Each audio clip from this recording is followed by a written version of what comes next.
आइए आज हम लोग देखते हैं उत्तरी अमेरिका महाद्वीप के बारे में। उत्तरी अमेरिका महाद्वीप आपके जो विश्व के 7 महाद्वीप हैं, इन 7 महाद्वीपों में इसका तीसरा स्थान आता है और ये आपके स्थलखंड का लगभग 16% भाग जिसे कहते हैं अपने में समाहित किए हुए है। और इस उत्तरी अमेरिका महाद्वीप में आपके कुल 29 देश आते हैं। और ये अगर हम कहें कि किसका भाग है, तो जिस समय सारे स्थलखंड आपस में एक में लगे हुए थे, तो सारे स्थलखंड जब आपस में लगे हुए थे तो उनको पैंजिया कहा गया। और पैंजिया जब 2 भागों में टूटता है तो इसके उत्तरी भाग को हम क्या कहते हैं, लारेशिया, और दक्षिण भाग को हम कहते हैं गोंडवाना लैंड। तो ये अगर जिसे हम लारेशिया कहते हैं उसे ही हम लोग अंगारा लैंड भी कहते हैं। तो अंगारा लैंड या लारेशिया में कौन कौन से महाद्वीप आते हैं, तो इसमें कुल 3 महाद्वीप आते हैं, उत्तरी अमेरिका, यूरोप और एशिया। तो देखा जाए, ये प्रश्न पूछा गया है कि उत्तरी अमेरिका महाद्वीप ये किसका भाग है, तो ये आपके लारेशिया या अंगारा लैंड का भाग है। या भी जो उत्तरी अमेरिका महाद्वीप है, ये अपने आदिकाल में जो है ये ब्रिटेन का गुलाम रहा और ब्रिटेन का एक उपनिवेश था। तो उससे इसको स्वतंत्रता मिली।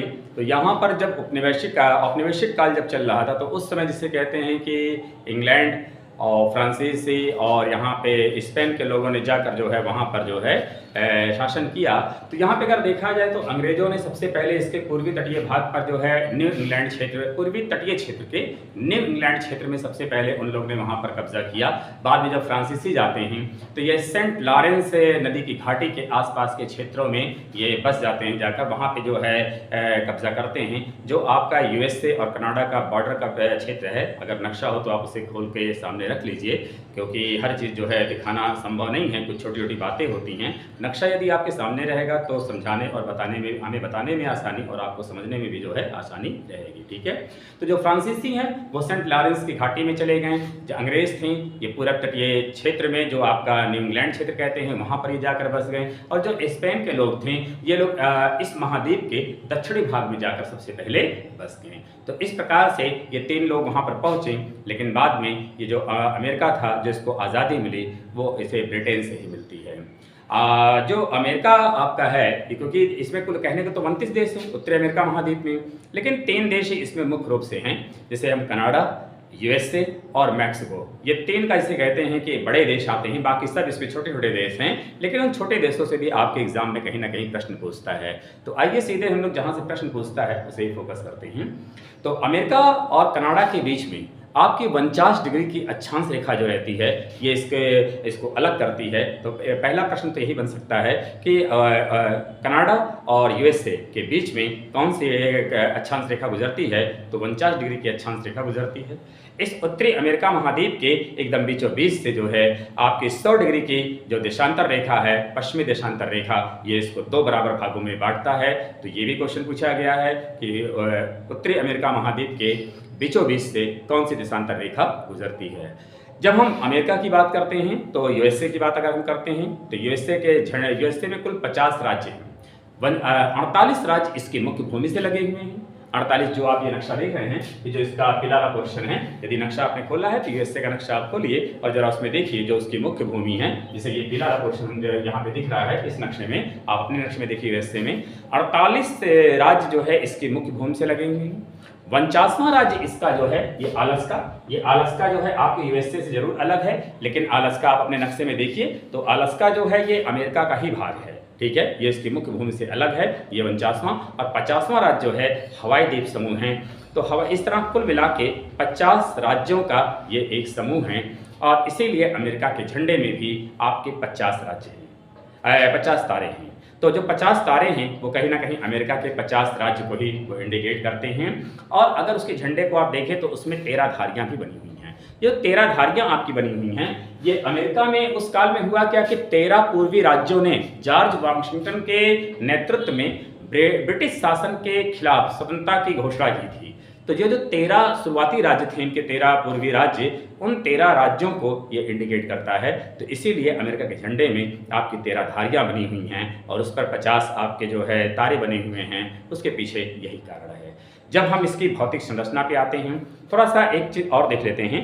इससे उत्तरी अमेरिका महाद्वीप के चारों ओर के आसपास के क्षेत्र से हमारे क्या क्या क्वेश्चन बनते हैं, इनको जरा आप नोट भी करेंगे, क्योंकि ये सब आपके एग्जाम में कहीं ना कहीं पूछा गया प्रश्न है। जैसे जब हम अमेरिका के पास आते हैं, तो अमेरिका के जैसे ही जिसे कहते हैं, सबसे पहले आप अलास्का की तरफ चले आइए। यहाँ पे एक एल्यूशियन द्वीप समूह है। एल्यूशियन द्वीप समूह से भी आपके एग्जाम में पूछा गया है कि एल्यूशियन द्वीप समूह ये किस महासागर में है, तो ये आपका प्रशांत महासागर में है। प्रशांत महासागर के उत्तरी हिस्से में, जो आपके अमेरिका महाद्वीप को एशिया से लगभग वहाँ पे ये लिंक करता है वहाँ। तो ये एल्यूशियन द्वीप समूह, एक क्वेश्चन तो ये पूछता है। दूसरा इसे कहते हैं, यहीं बीच में जब आप आते हैं, यहाँ फ्लोरिडा प्रायद्वीप है। फ्लोरिडा प्रायद्वीप से भी आपके एग्जाम में क्वेश्चन पूछा गया है। इस फ्लोरिडा प्रायद्वीप के महत्व दो वजह से है। एक तो ये फ्लोरिडा प्रायद्वीप, और दूसरा इसे कहते हैं यहाँ पे एक बर्मुडा ट्रायंगल बनता है।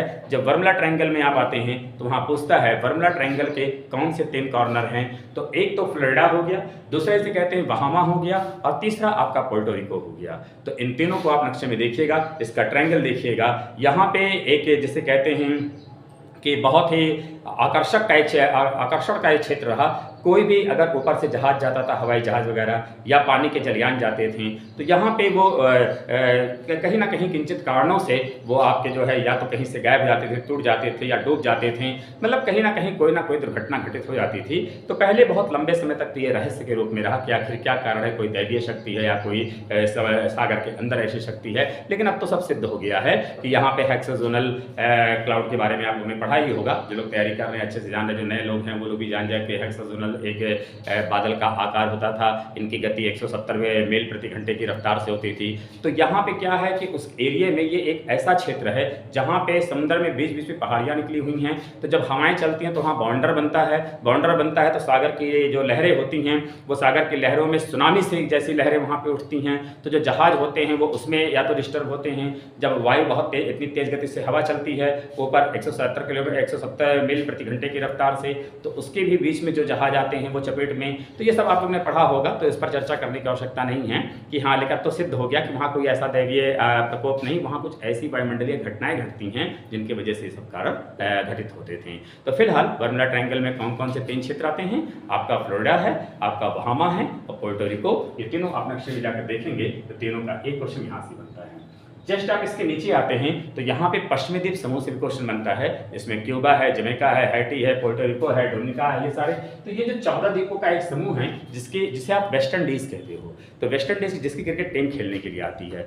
तो इस पश्चिमी द्वीप समूह से भी आपके एग्जाम में क्वेश्चन पूछे जाते हैं। थोड़ा इनको भी नक्शे में हम लोग देख लेंगे तो हमारे लिए यह आसान रहेगा। ठीक है, जब हम इसी के और ऊपर चलते हैं तो यहाँ से आपका न्यू फाउंडलैंड द्वीप आता है। इस न्यू फाउंडलैंड से भी क्वेश्चन पूछे जाते हैं। और साथ में ये जो अमेरिका का पूर्वी हिस्सा है, यहाँ पे जैसे बोस्टन हो गया, न्यू इंग्लैंड हो गया, फिलाडेल्फिया हो गया, ठीक है, मियामी हो गया, तो इनका कभी कभी उत्तर से दक्षिण क्रम पूछ लेता है। तो एक बार इसके तट के पास जितने भी इसके मेट्रोपॉलिटन सिटीज़ हैं, जिसे आप 10 लाख के नगर कहते हो, तो ये जो बड़े बड़े नगर इनके हैं, उनका जो ज़्यादा नहीं, यहाँ पे 6-7 नगर हैं। अगर आप उनको ध्यान में दे लेते हैं तो यहाँ से भी आपके क्वेश्चन गलत नहीं होंगे, ऐसी संभावना है। ठीक है, बाद में इसे कहते हैं कि फिर नीचे जस्ट हम आते हैं तो यहाँ पे मैक्सिको की खाड़ी और यहाँ पे कैरिबियन सागर होता है। यहाँ से भी आपके एग्जाम में प्रश्न पूछे जाते हैं। और जब ये कैलिफोर्निया का क्षेत्र आते हैं तो यहाँ कैलिफोर्निया की खाड़ी होती है, इनसे भी प्रश्न पूछे जाते हैं। जब हम ऊपर की ओर जाते हैं तो यहाँ पे डेविस जलजमनु मध्य आता है, यहाँ पे हडसन की खाड़ी आती है, यहाँ पे बोथिया की खाड़ी आती है।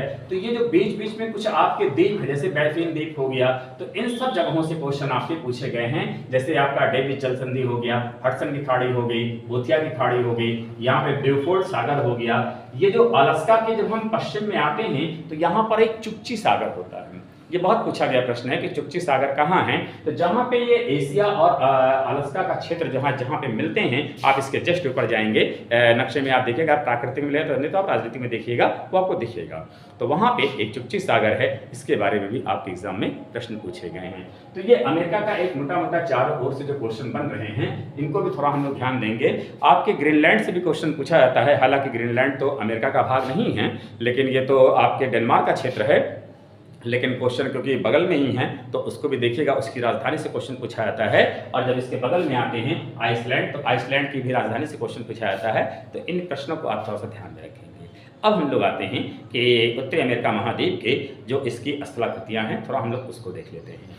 तो अमेरिका महाद्वीप के जब हम आते हैं तो इसके आपके इस वाले पोर्शन में अगर आते हैं, यहाँ पे अपलेशियन पर्वत है और यहाँ पे आपका रॉकीज पर्वतमाला है।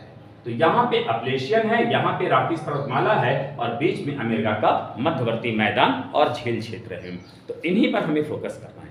आपकी परीक्षाओं में जो प्रश्न पूछे जाते हैं वो इन्हीं जगहों से पूछे जाते हैं, तो इन पर हम लोग थोड़ा विशेष रूप से फोकस करते हैं। सबसे पहले जब हम इस अपलेशियन वाले क्षेत्र में आते हैं तो अपलेशियन पर्वत अब घिस पिटकर अवशेष मात्र रह गया है। तो जैसे कहते हैं ये अपरदन की वजह से ये बहुत घिस गया है, तो इन क्षेत्रों में जो खनिज संपदा होते हैं वो काफ़ी ऊपर आ गए हैं। तो अमेरिका बहुत हल्की खुदाई करके ही वहाँ पे खनिज संपदा को प्राप्त कर लेता है। इसीलिए अमेरिका का जो ये क्षेत्र है काफ़ी संपन्न क्षेत्र है और यहाँ पे मैक्सिमम इसके उद्योग धंधे वगैरह खनिज संपदा के मिलने की वजह से काफ़ी डेवलप स्थिति में है। यहाँ पे जब अपलेशियन की हम बात करते हैं तो अपलेशियन को हम दो भागों में, एक इसका उत्तरी अपलेशियन, एक दक्षिण अपलेशियन, तो जब दो भागों में हम इसको बांटते हैं तो उत्तरी अपलेशियन और दक्षिण अपलेशियन में, तो जो उत्तरी अपलेशियन है इसे ही हम लोग क्या कहते हैं, न्यू इंग्लैंड की पहाड़ियाँ कहते हैं और इसी को वर्कशायर की पहाड़ियाँ कहते हैं। ये भी आपके एग्जाम में पूछा गया है कि अपलेशियन पर्वत श्रेणी के उत्तरी भाग को या तो न्यू इंग्लैंड की पहाड़ी करके पूछेगा या तो वर्कशायर की पहाड़ी करके पूछेगा, तो इसको भी ध्यान देंगे। ठीक है, ये अपलेशियन पर्वत जो आपका है, इस अपलेशियन पर्वत के अगर हम पश्चिम में आते हैं तो पश्चिम में कम्बरलैंड का पठार है और जब पूरब में हम आते हैं तो पिडमॉन्ट का पठार है। ये भी आपके एग्जाम में पूछा गया है कि कम्बरलैंड और पिडमॉन्ट का पठार कहाँ है। तो ये अपलेशियन पर्वत है, जब आप उसके पश्चिम में जाएंगे तो वहाँ कम्बरलैंड मिलेगा, लेकिन जब पूरब में आएंगे तो पिडमॉन्ट पठार मिलेगा। और जब इसी अपलेशियन के हम दक्षिणी हिस्से में आते हैं तो दक्षिण हिस्से में क्या होता है, इस अपलेशियन के कई स्थलाकृतियों की एक सीरीज मिलती है। स्थलाकृतियों की एक सीरीज मिलती है, उसको हम लोग इस तरह देखेंगे कि जैसे आपने कहा अगर हम अपलेशियन पर, ये दक्षिण अपलेशियन की बात हो रही है, अगर उत्तरी अपलेशियन की बात करेंगे तो उत्तरी अपलेशियन को न्यू इंग्लैंड की पहाड़ियाँ या वर्कशायर की पहाड़ियाँ भी कहते हैं, लेकिन वहाँ पे ये चीज़ दिखता है। लेकिन दक्षिण में जब हम आते हैं तो दक्षिण में इसके जो है 5 क्रम देखने को मिलते हैं। तो आपके पश्चिम से पूरब की ओर आते हैं तो सबसे पहले प्राचीन अपलेशियन, नवीन अपलेशियन, पहले अपलेशियन पठार, फिर नवीन अपलेशियन, प्राचीन अपलेशियन, प्रपात लाइन और तटीय। तो ये देखिए, अपलेशियन पठार, नवीन अपलेशियन, प्राचीन अपलेशियन, प्रपात लाइन, पूरब तटीय मैदान की झांकी। तो ये जो दक्षिण वाला हिस्सा है, क्योंकि नक्शे में इसको दिखाना थोड़ा सा मुश्किल होगा, इसे आपको समझना पड़ेगा कि ये कैसे है। आप दक्षिण अपलेशियन को ध्यान में लाइए, ठीक है, नक्शे को आप देखिए और आप पश्चिम से पूरब की ओर आएंगे तो सबसे पहले पश्चिम में आपका अपलेशियन पठार है। अब अपलेशियन, जो आपका अपलेशियन पठार है, इस अपलेशियन पठार में ही आपका अल्गेनी कम्बरलैंड का पठार है और ये अल्गेनी कम्बरलैंड का जो पठार है, ये अपर्दन की क्रिया से ये इतना ये अपर्दन हो गया है कि इनमें जो भी आपकी खनिज संपदा, चाहे कोयला है, लोहा है, तांबा है, ये सब और भी सारे खनिज हैं, ये आपके सतह पे आ गए हैं। तो इनकी खुदाई करके जब अमेरिका इसको निकालता है तो इसलिए, क्योंकि किसी भी देश के विकास के लिए अगर वहाँ की खनिज संपदा संपन्न क्षेत्र है तो निश्चित वहाँ का विकास होता है। तो एक तो उसे खनिज संपदा आसानी से मिल जाता है और जो नवीन अपलेशियन का क्षेत्र होता है, ये जो है उपजाऊ मिट्टी का क्षेत्र है, यहाँ खेती बड़ी जबरदस्त होती है, कपास के, गन्ने के, तंबाकू की इत्यादि खेती यहाँ पर होती है, तो इसलिए इसका नवीन अपलेशियन वाला क्षेत्र भी काफी संपन्न है। जो आपका प्राचीन अपलेशियन है, इस प्राचीन अपलेशियन से आपके एग्जाम में क्वेश्चन पूछा गया है कि अपलेशियन पर्वत का सबसे उच्च शिखर कौन सा है। तो अपलेशियन पर्वत का सबसे उच्च शिखर जो है माउंट माइकल है, जो प्राचीन अपलेशियन पर ही है। ये पूरे अपलेशियन का सबसे उच्च चोटी है, तो इसको भी हम लोग पॉइंट नोट करेंगे कि यहाँ पे माउंट माइकल सबसे ऊंची चोटी है। और जो प्रपात लाइन होती है, प्रपात किसे कहते हैं, 3 शब्द होता है, एक है झरना, एक है प्रपात, एक है छिपका। तीनों में क्या अंतर है? तीनों में पानी ऊपर से नीचे ही आता है, लेकिन अगर इसको हम ध्यान से देखेंगे तो जो झरना होता है पानी ऊपर से नीचे की ओर आता है, तो सीधा पानी जो ऊपर से नीचे आता है उसे हम झरना कहते हैं। लेकिन जो आपका प्रपात और छिपका होती है, इसमें भी सेम ऐसे ही होता है, पानी ऊपर से नीचे गुरुत्वाकर्षण के अनुसार नीचे बहता है, लेकिन इसमें ढाल में अंतर होता है। ये ढाल इस तरह हो सकता है, जैसे आपने कहा झरना, तो झरना में क्या होता है, पानी सीधा नीचे से ऊपर आता है, लेकिन जो जलप्रपात होता है उसमें ढाल ये इस तरह होता है, और जो छिपका होती है वो ढाल हल्का सा इस तरह। अब पानी तीनों में ही आपके ऊपर से नीचे आ रहा है, तो ये झरना होता है, ये आपका जलप्रपात होता है, और ये छिपका होता है। छिपका का ढाल अपेक्षाकृत कम होता है। तो यहाँ पे जब हम आते हैं अपलेशियन के क्षेत्र में, जब हम प्राचीन अपलेशियन के आगे बढ़ते हैं तो वहाँ पे क्या है कि जैसे ही पठार का क्षेत्र, पर्वत का क्षेत्र खत्म होता है, तुरंत मैदानी क्षेत्र शुरू होता है। तो ढाल में एकाएक अंतर आता है, और ढाल में एकाएक अंतर आता है तो जगह जगह पे इसे कहते हैं पानी ऊपर से नीचे आता है, तो ढेर सारे प्रपात जो है एक सीधी रेखा में बन जाते हैं। तो एक सीधी रेखा में बन जाते हैं, तो इसी को हम क्या, क्योंकि वो एक रेखा में है और प्रपात हैं, इसीलिए इसको प्रपात लाइन कह देते हैं। अमेरिका इसका पूरा फायदा उठाता है। अमेरिका क्या करता है कि इन क्षेत्रों में वो बिजली का पावर प्लांट लगाता है और जबरदस्त रूप से यहाँ पे विद्युत का उत्पादन करता है। तो एक तो इस क्षेत्र में, अपलेशन वाले क्षेत्र में खनिज संपदा में संपन्न है, दूसरा उसे एनर्जी मिल जाती है। तो इन दोनों को मिलाकर यह क्षेत्र इसका काफ़ी डेवलप हो गया है। किसी भी देश के विकास के लिए जो उसका इंफ्रास्ट्रक्चर होता है वो 3 चीज़ों पर डिपेंड करता है कि कैसा, जिसे कहते हैं उसकी आधारभूत संरचना में कौन कौन से 3 तत्व शामिल होते हैं जिसकी वजह से किसी देश का अच्छे से विकास हो सकता है। तो सबसे पहली चीज़ होती है ऊर्जा। ऊर्जा क्यों? क्योंकि आप लाभ जिसे कहते हैं कि आपने ज़मीन ले लिया, बिल्डिंग बनवा लिया, आपने मशीनें लगवा दिया, मजदूर आ गए, मशीनें लग गई हैं, अब केवल चलाना है। लेकिन मशीन चलेगी कैसे? या तो इलेक्ट्रिसिटी हो या तो पेट्रोल डीजल हो। तो जब ईंधन रहेगा तभी वह चलेगा, अगर ईंधन नहीं रहेगा तो सारी चीज़ें आपकी रहेंगी लेकिन वो चीज़ें सफल नहीं हो सकती हैं। तो इसलिए ऊर्जा को सबसे महत्वपूर्ण तत्व माना गया है। अब ऊर्जा होने से मशीनें तो चल गई, लेकिन जब उत्पादन होता है तो उत्पादन होने के बाद सामान को पहुंचाना भी होता है। तो दूसरा होता है ट्रांसपोर्टेशन, परिवहन, और जब परिवहन होता है और तीसरा जो इसका पक्ष होता है वो है कम्युनिकेशन। तो किसी भी चीज़ के, किसी भी देश के विकास के लिए 3 तत्व सबसे महत्वपूर्ण होते हैं। एक तो ऊर्जा, दूसरा परिवहन और तीसरा कम्युनिकेशन। इस 3 को हम क्या कहते हैं? आधारभूत संरचना का सबसे महत्वपूर्ण तत्व में माने जाते हैं। तो अमेरिका को यहाँ खनिज संपदा भी मिल जाता है, ऊर्जा भी मिल जाती है, इसलिए यह क्षेत्र इसका काफ़ी डेवलप हो जाता है। तो ये क्षेत्र आपका एक ऐसा क्षेत्र है जहाँ कम खुदाई करके ही और बहुत सारी संपदा है, क्योंकि यहाँ पे लगभग कोयला है, पेट्रोल है, बॉक्साइट है, लोहा है, तांबा है, सब यहाँ मिलता है। तो इसलिए यह क्षेत्र काफ़ी संपन्न क्षेत्र हो जाता है। तो आपके एग्जाम में ये दक्षिण अपलेशन में ये पश्चिम से पूरब क्रम पूछ सकता है, इनको ध्यान रखिएगा। सबसे पश्चिम में अपलेशन पठार, उसके पूरब में नवीन अपलेशन, उसके पूरब में प्राचीन अपलेशन, उसके पूरब में प्रपात लाइन, उसके पूरब में पूरब तटीय मैदान की झांकी। ये पूरब तटीय मैदान की झांकी जो आपका उत्तरी अटलांटिक महासागर है, इससे तट से लगा हुआ क्षेत्र है, यह क्षेत्र इसके अंतर्गत समाहित किया जाता है। तो एक तो क्वेश्चन आपके अपलेशन पर्वत से लगभग ये संभावित क्वेश्चन हैं जिनको हम ध्यान दे लेंगे तो मेरा काम हो सकता है क्या काम आपका हो जाएगा। अब दूसरा पार्ट जो इसका हम देखते हैं, एक तो आपका प्राचीन अपलेशन है और दूसरा क्षेत्र जो इसका आता है राकीज पर्वतमाला। ठीक है, अभी जो राकीज पर्वतमाला है इसी को हम लोग देखिए राकीज पर्वतमाला कह देते हैं, लेकिन वास्तव में इस पूरे, क्योंकि पूरे अमेरिका का 1/3 हिस्सा, ये 1/3 हिस्सा जो आप देख रहे हैं ये पूरा आपका राकीज पर्वत जो चर्चित नाम है, लेकिन रियल में इसे हम लोग कहते क्या हैं? इसे हम लोग पश्चिम कालडेलरा कहते हैं। तो पूरा क्षेत्र पश्चिम कालडेलरा कहलाता है और पश्चिम कालडेलरा के आपके 3 समानांतर श्रेणियां इसमें होती हैं।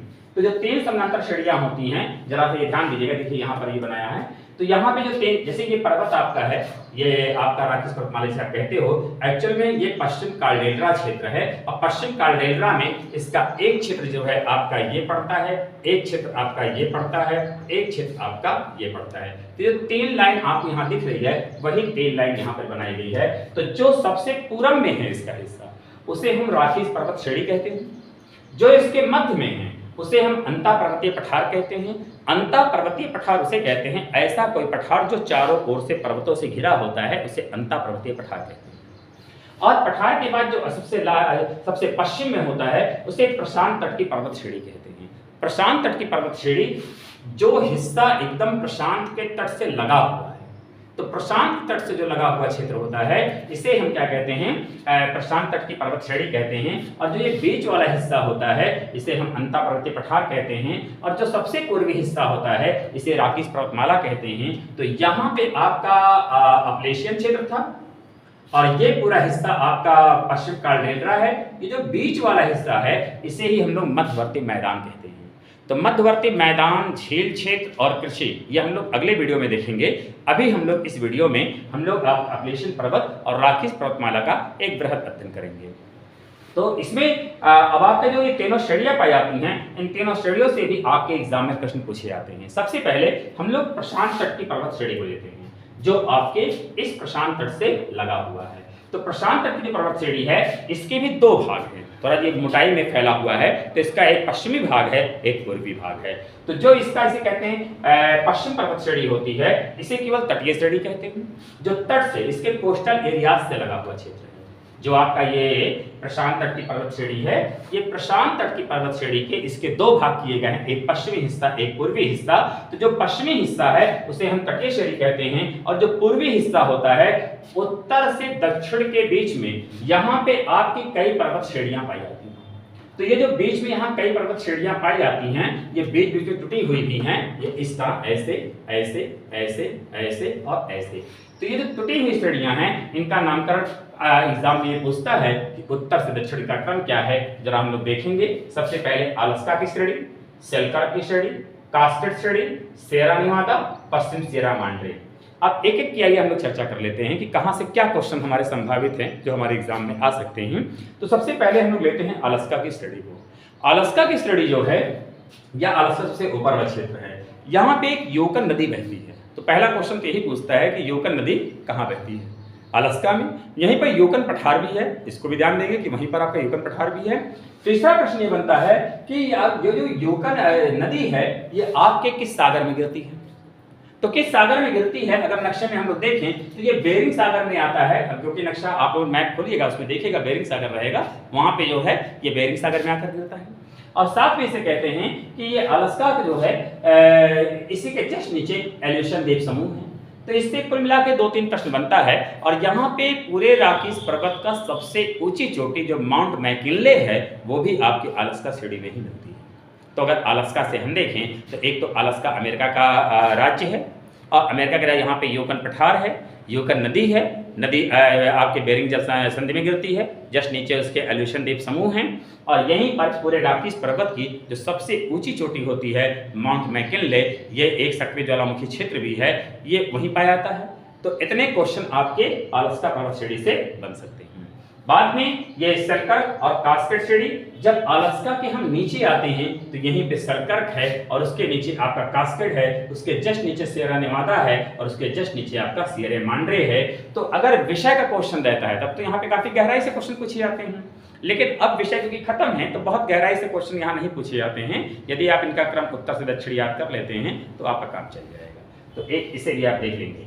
दूसरा इसे कहते हैं कि ये 5 से दूसरा हिस्सा जो इसका रहता है पश्चिम प्रशांत तट की पर्वत श्रेणी के बाद अंता पर्वतीय पठार। अब अंता पर्वतीय पठार जो रहता है, इसको भी जरा हम लोग इस हिस्से में अगर देखते हैं तो यहाँ पे बीच बीच में एक पठार आपका यहाँ बना है, एक पठार आपका यहाँ है, एक पठार यहाँ है, एक यहाँ है और एक यहाँ है। ये 5 पठार का क्षेत्र है। तो बीच में क्या होता है अंता ये, क्योंकि ये हिस्सा जो बीच में गोले बने हुए हैं, ये आपके पठार लगभग 300 मीटर के औसत ऊंचाई का ये क्षेत्र है। तो यहाँ पे उत्तर से दक्षिण की ओर आपके 5 पठार मिलते हैं। इसी में इसे अलास्का का पठार कहते हैं।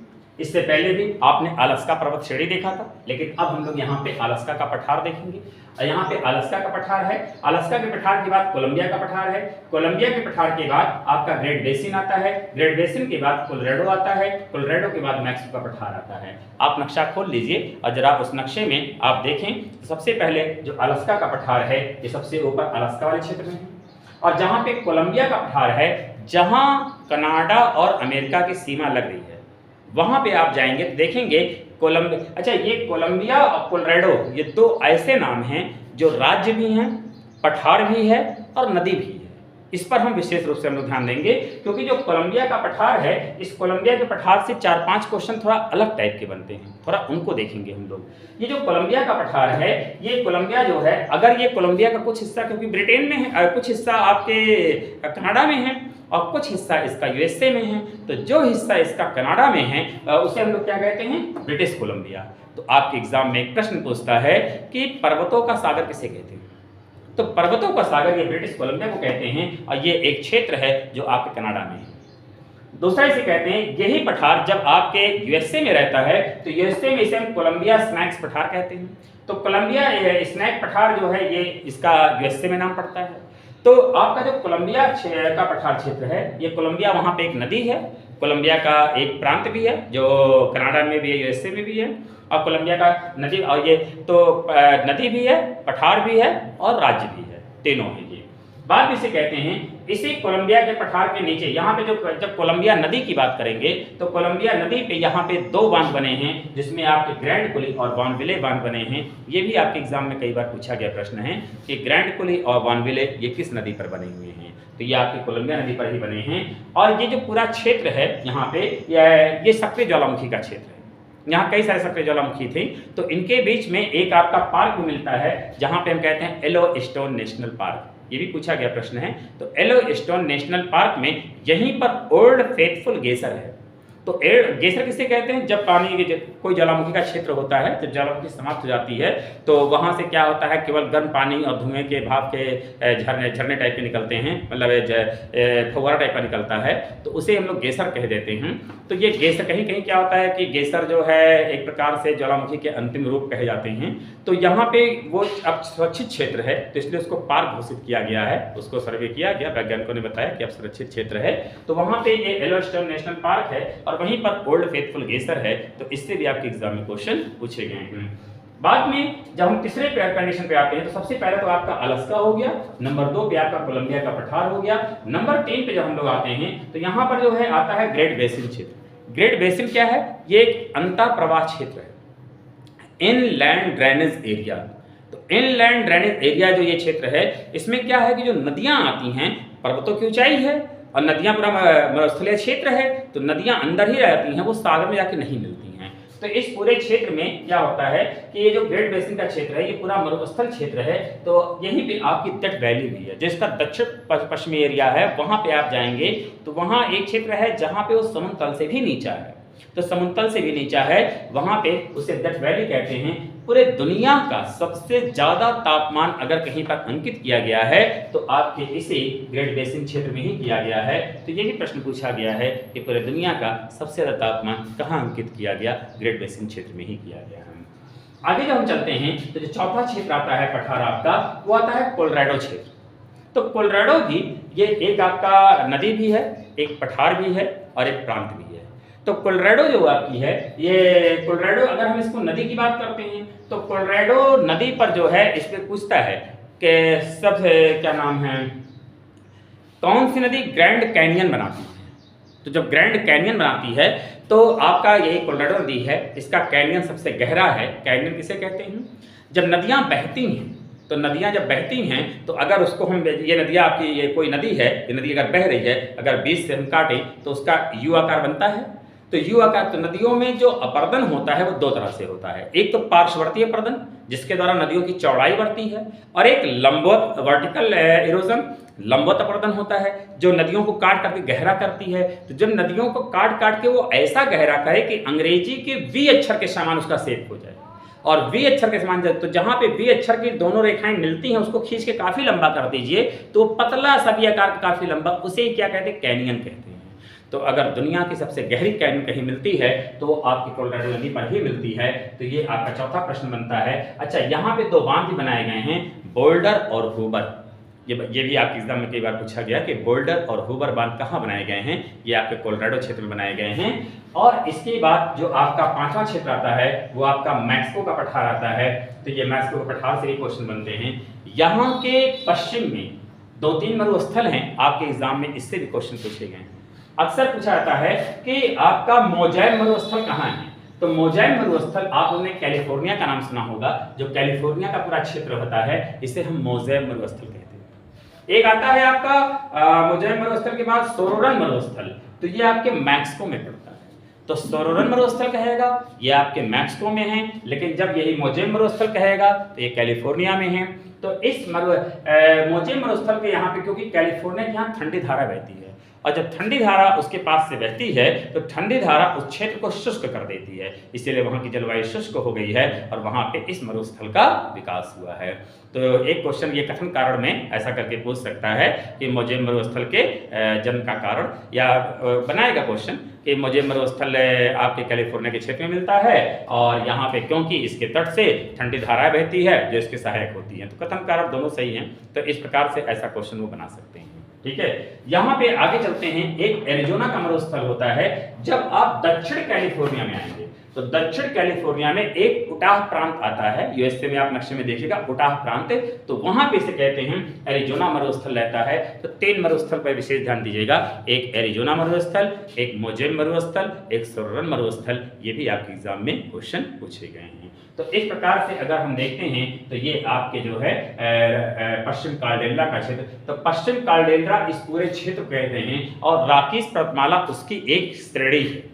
तो इस पर हम ध्यान देते हैं, तो ये चीजें से कहते हैं, ये आपका अपलेशन पर्वतमाला हो गया, ये राकीस पर्वतमाला हो गया, और इसी के साथ इसे कहते हैं कि जब हम लोग अगला वीडियो अब जब देखेंगे तो उसमें हम लोग इसका मध्यवर्ती मैदान देखेंगे, इसका झील क्षेत्र देखेंगे और इसकी हम लोग कृषि देखेंगे। तो हम लोग नेक्स्ट वीडियो में इस चीज को अभी देखा जाएगा। ये पार्ट पहला था, पार्ट दूसरा हम लोग इसके बाद बनाएंगे, तो ये सारी चीजें आपको क्लियर हो जाएंगी।